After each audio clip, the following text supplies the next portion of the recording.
Hello, my name is Mariana Manuela Vázquez, and this is the process I took to develop my car's depreciation project for pre-calculus class. For this project, I entered the www.edmunds.com page to choose 3 cars of my liking.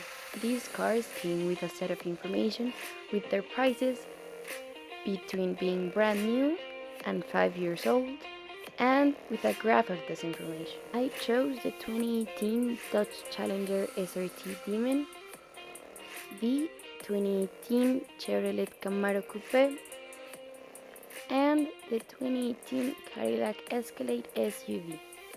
I then used Desmos, a graphic calculator, to input the data from their prices so that I could make a regression and find an exponential function that represented their information.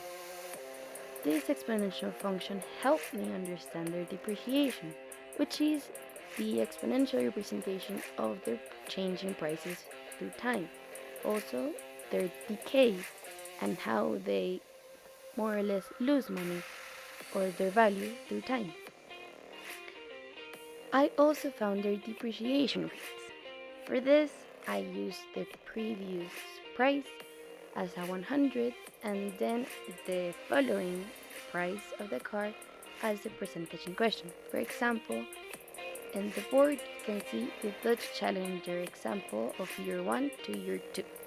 I used the price of $21,045 as the 100%, and I then used the $19,812 price as the percentage in question. Using the rule of 3, I was able to find that the percentage was 94.14. Then subtracting it by 100, I was able to know that the depreciation rate of the Dodge Challenger from year 1 to year 2 was 5.86%.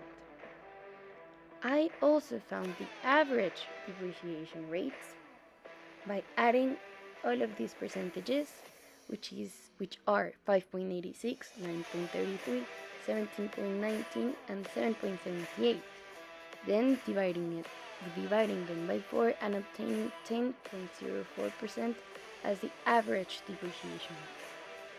Finally, for the total depreciation rate of this car over 5 years, I used the brand new price of $26,137 as the 100% and the 5-year-old price of $13,718 as the percentage in question.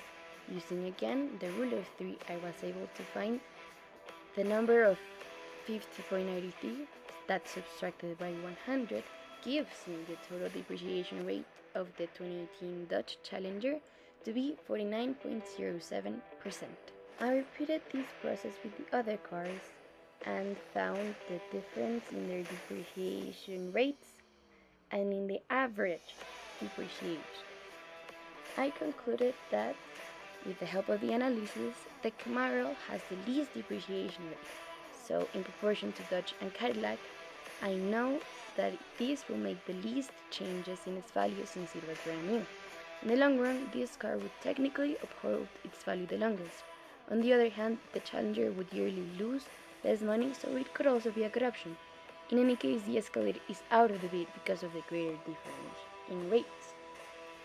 I would buy the Chevrolet Camaro because of Bumblebee and because of this analysis. But if we go further down the road of this graph and use the exponential functions to understand another case, I would have a different answer.